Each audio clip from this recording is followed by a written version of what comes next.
সবাইকে, আমি রুমা দত্ত পরিবারের আরও একটা নতুন ব্লগে তোমাদের সবাইকে জানাই অনেক স্বাগত। আশা করি তোমরা যে যেখান থেকে এই ভিডিওটা দেখছো সবাই ভালো আছো, সুস্থ আছো। ভিডিও শুরুতেই সবার কাছে একটাই রিকোয়েস্ট, আমার ভিডিওর কোনো অংশ যদি একটুও ভালো লেগে থাকে তাহলে লাইক কমেন্ট করতে ভুলে যেও না। আর যদি আমার পরিবারের নতুন সদস্য হও তাহলে আমার চ্যানেলটি সাবস্ক্রাইব করে আমার পাশে থাকতে পারো। আজকে সকাল থেকে এতটাই গরম পড়েছিল, সেরকমভাবে কিছুই কাজ করা হয়নি, শুধু রান্নাটাই করেছিলাম আর তাতেই যেন মনে হচ্ছে কতই না কাজ করে নিয়েছি। তাই দুপুরবেলায় অনেকখানি রেস্ট নিয়েছি।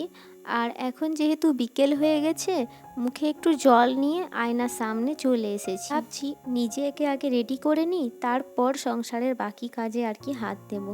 কি জানো তো, সংসারকে ভালো রাখতে গেলে আগে নিজেকে ভালো রাখা খুব দরকার। ছেলে আর ওর বাবা এখনো বিছানাতে, আর মাও পাশের রুমে দেখছি বেশ ঘুমোচ্ছে। তো কাউকে ডিস্টার্ব না করে আমি নিজের কাজ করতে শুরু করে দিয়েছি। তো দেখো, চুল বাঁধা বা সিঁদুর পরা সব কিছুই আমার হয়ে গেছে। এখন চলে এসেছি রান্নাঘরে। কালকে সন্ধেবেলা তোমাদের দাদা বাড়ি ফেরার সময় হাতে করে এই তরমুজটা নিয়ে এসেছিল। কালকে কেটেছিলাম, খাওয়াও হয়েছিল, তবে তরমুজটা অনেক বড় থাকায় এক দু ফালি আমি ফ্রিজের মধ্যে রেখে দিয়েছিলাম। এখন যেহেতু গ্রীষ্মকাল, সন্ধেবেলায় ফল খেলে সেরকম খুব একটা অসুবিধা হয় না। আর তোমাদের দাদা যেহেতু সকালে বা বিকেলে কখনোই চাটাকে না পছন্দ করে না, তাই ভাবলাম এই তরমুজটাই আর কি এখন সার্ভ করে দিই। বিকেলে চায়ের পর্ব তো করতে হয়নি, তবে তরমুজের পর্ব চুকিয়ে এখন আমি বিকেলের সমস্ত কাজ টুকটুক করে আর কি করে নিচ্ছি। আর এখন সায়নবাবুর ইচ্ছে হয়েছে মাঠ যেতে, যেহেতু অনেক দিন পর ওর পাপা আজকে বাড়িতে রয়েছে। মাঠটা জানো তো এখান থেকে অনেকটাই দূরে, তাই একা একা ছাড়তে পারি না।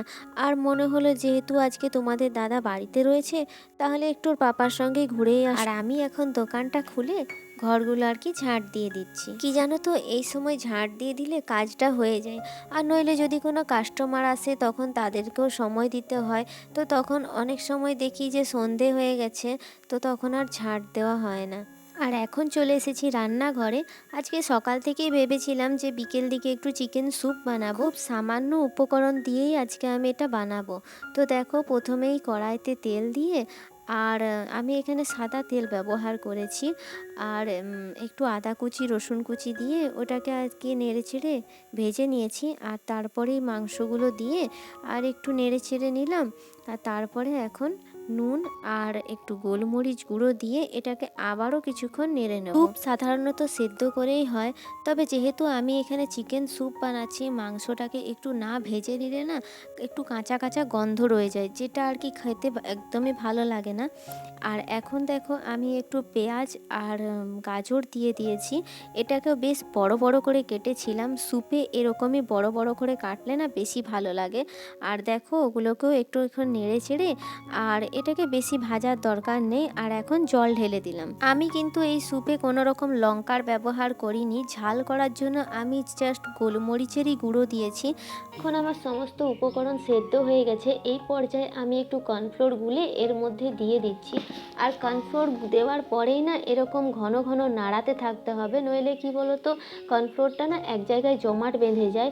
আমি একটু গ্যাসটা অফ করে দিয়েছিলাম, তবে স্যুপটা কিন্তু আমার যথেষ্ট গরম আছে, তাই আমি ঘন ঘন এরকম করে নেড়ে নিচ্ছি। আর এখন এটাকে একটু ফুটতে দিয়ে দিয়েছি। আর কি বলো তো, কর্নফ্লোর দিলে না দেখবে স্যুপের ঘনত্বটা না একটু বেড়ে যায়, এটা কিন্তু খাওয়ার সময় বেশ ভালো লাগে। আর এখন আমি এখানে কিছু পাউরুটি আর কি সেঁকে নিচ্ছি। আমি ভেবেছিলাম টোস্ট বানাবো, কিন্তু তোমাদের দাদা একেবারেই তেল যেহেতু পছন্দ করে না, বললাম বাটার দিয়ে একটু টোস্ট বানাবো, তো তাও বললো যে না, কোনো রকম কিছু দিতে হবে না, শুধু গ্যাসে একটু সেঁকে দাও তাহলেই হবে। আর এখন দেখো, সবাইকে একসঙ্গে নিয়ে বসে পড়েছি। আমাদের বাড়িতে 4টে মেম্বার, কিন্তু একসঙ্গে না বসে খাওয়া হয় না। মানে কোনো দিন কী হয়, সায়নের টিউশন থাকে তো ওকে আগে রেডি করে দিতে হয়।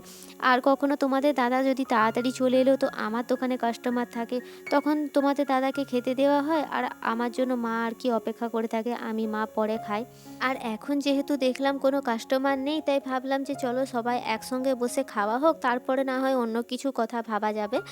আর আমাদের বাড়িতে কোনো ডাইনিং টেবিল বা কিছু সেরকম নেই, তাই আমরা এরকম মেঝেতে বসেই খাবার খাই। যখনই যা খাই আমরা এরকম মেঝেতে বসেই খাই। এখন যেভাবে গরম পড়েছে, মেঝেতে বসে কিন্তু খেতে বেশ ভালো লাগে, মন্দ লাগে না।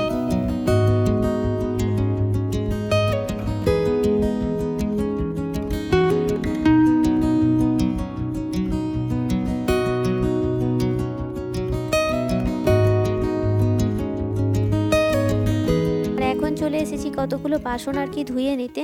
তো দেখছি কি অনেক বাসন হয়েছে, কি জানো তো আমি যখন রান্না করি তখন আর কি অনেক বাসন হয়ে যায়, কিন্তু মা যখন রান্না করে দেখেছি এতটা বাসন কিন্তু হয় না। আজকে সায়নের টিউশন টিচার আসেনি, তো তোমাদের দাদাই আর কি সায়নকে পড়তে বসিয়েছে, আর আমি এখন চলে এসেছি দোকানের কিছু কাজ করতে।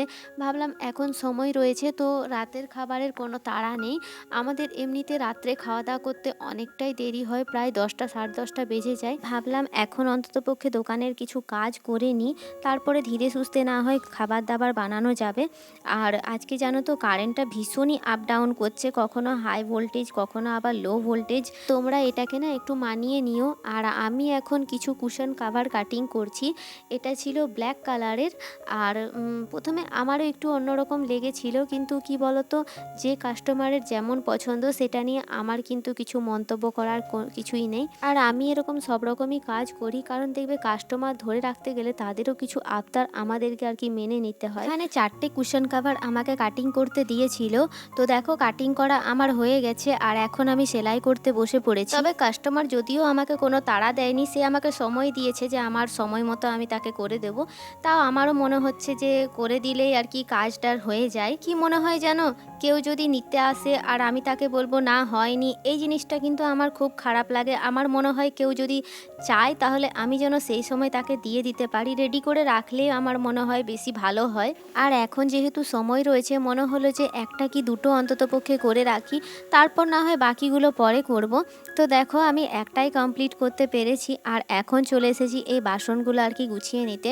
তখন ধুয়েছিলাম, সেগুলো শুকিয়ে গেছে, তো ভাবলাম সেগুলো জায়গায় জায়গায় রেখে দিই। আর দীপ পাল আইডি থেকে টুসি আমাকে কমেন্ট করেছো, হ্যাঁ গো আমি তোমাকে চিনে নিয়েছি। প্রথম দিকে বুঝতে একটু অসুবিধে হয়েছিল, তবে এখন আর কোনো রকম কোনো অসুবিধে নেই। আর দিদি আমাকে কমেন্ট করেছো, হ্যাঁ গো তোমারও পুরো কমেন্টটা আমি পড়েছি। এরকম কমেন্ট পড়তে আমার ভীষণ ভালো লাগে, একটুও কষ্ট লাগে না। আর কি জানো তো, তোমাদের এই কমেন্টগুলোতে না ভিডিও করার উৎসাহটা আরও বেড়ে যায়। তো এখন চলে এসেছি সোজা রান্নাঘরে, আর আজকে চিকেন বানাবো। আসলে আমি চিকেনটা একটু বেশি করেই আনিয়েছিলাম, যেহেতু স্যুপ করব প্লাস রাতে চিকেন কষা করব। তবে চিকেন হোক বা যে কোনো সবজি হোক, আমি কিন্তু খুব কম তেল মশলা দিয়ে রান্না করি। তোমরা দেখতেই পেলে আমি কিন্তু তেল বেশি দিইনি, আমি খুব সামান্য পরিমাণ আর কি তেল দিয়েছিলাম। আর ওই তেলেই দেখো আমি পেঁয়াজগুলো আর কি ভেজে নিচ্ছি, আর এখন টমেটোগুলোও দিয়ে দিলাম, এটাকেও হালকা আর কি ভেজে নেব। আর এখন এই পেঁয়াজ বাটা, একটু রসুন বাটা আর একটু আদা বাটা দিয়ে দিলাম। এখন মশলাটা একটু ভালো করে আর কি কষিয়ে নেব। তবে দেখো আমি মশলাও কিন্তু খুব কম পরিমাণে দিয়েছি, একদমই বেশি মশলা দিইনি এখানে। আর এখন একটু হলুদ গুঁড়ো আর একটু লঙ্কা গুঁড়ো আর একটু জিরে গুঁড়ো দিয়ে এটাকে আবারও ভালো করে একটু কষিয়ে নেব। যে কোনো মশলা দেখবে ভালো করে না কষালে না কাঁচা কাঁচা একটা গন্ধ লাগে, সেটা খাওয়ার সময় একেবারেই ভালো লাগে না। এই কারণেই আমি এখন মশলাটাকে ভালো করে কষিয়ে নিচ্ছি। আর দেখো এখন আমি মাংসটা এর মধ্যে দিয়ে দিলাম। আমি কিন্তু পুরো রান্নাটা একেবারে লো ফ্লেমে করছি। আর এই যে কড়াইটা দেখতে পাচ্ছ, এই কড়াইটা না ভীষণ ভালো, মানে নন স্টিকের কড়াই। তো এটা আমি অফলাইনেই কিনেছি, তো মাঝে মাঝে আর কি সবসময় এটা ইউজ করা হয় না, মাঝে মাঝে বিশেষ করে রাতের দিকে এই কড়াইটা আমি ব্যবহার করি। তবে এই কড়াইগুলোতে সুবিধা কি জানো, মানে কখনোই তোমার লেগে যায় না। মানে একটা দেখবে অ্যালুমিনিয়ামের কড়াইতে কি কম আঁচে রাখলেও অনেক সময় লেগে যায়, তবে এটাই সেরকম আমি কোনো রকম কোনো অসুবিধে পাই না। আর আজকে আমি এরকম মাংসটা কি একটু একটু নেড়ে দেবো, আর একবার করে ঢাকা দিয়ে আর কি কিছুক্ষণের জন্য ছেড়ে দেবো। তো দেখো আমি কিছুক্ষণ নেড়ে চেড়ে মাংসটা আর কি ঢাকা দিয়ে চলে গেছিলাম, তো এর মধ্যে না খানিকটা আর কি জল বেরিয়ে এসেছে। তো এখন আবারও কিছুক্ষণ নেড়ে দেবো, তারপরে আবারও এটাকে ঢাকা দিয়ে আমি কিছুক্ষণ হতে দেবো। আজকে রান্নাটা আমি এভাবেই একবার করে ঢেকে দিয়ে আর একবার করে একটু নেড়ে এভাবেই করব। চিকেন রান্না হতে বেশিক্ষণ সময় লাগে না। তো দেখো আমি এখানে ঢাকনাটা আবারও দিয়ে দিয়েছিলাম, আর এখন দেখো আমার কিন্তু মাংসটা একেবারেই লেগে যায়নি, বরং এর থেকে ভালো একটা তেল বেরিয়ে আসছে। এইভাবে মাংস রান্না করে দেখবে, খেতে কিন্তু ভীষণ সুন্দর লাগে। আর এখন আমি জল ঢেলে দিচ্ছি, খুব বেশি জল আমি দেব না, যেহেতু মাংস আমার আগে থেকেই সেদ্ধ হয়ে আছে, একটু জাস্ট গ্রেভির মতো আর কি জল দেব। আর এখন আমি একটু গোলমরিচ দিয়ে দিচ্ছি। গোলমরিচ কিন্তু মাংসর মধ্যে দিলে ভীষণই সুন্দর একটা স্মেলও আসে আর টেস্টও কিন্তু অনেকটাখানি বেড়ে যায়। আর এখন এটাকে ঢেকে 5 মিনিট হতে দেবো, তাহলেই বাস হয়ে গেল। আর এখন খাওয়া দাওয়া ধোয়া মোছা সমস্ত কিছু হয়ে গেছে। আর দেখো রাতে শুতে যাওয়ার আগে কিছু চিনে বাদাম আর কয়েকটা আমন্ড বাদাম আর কি ভিজিয়ে রেখে দিচ্ছি সকালের জন্য। তো আজকের ভিডিওটা এই পর্যন্তই, ফিরে আসবো আবারও নতুন কোনো ভিডিও নিয়ে। ততক্ষণ সবাই ভালো থেকো, সুস্থ থেকো। Thank you.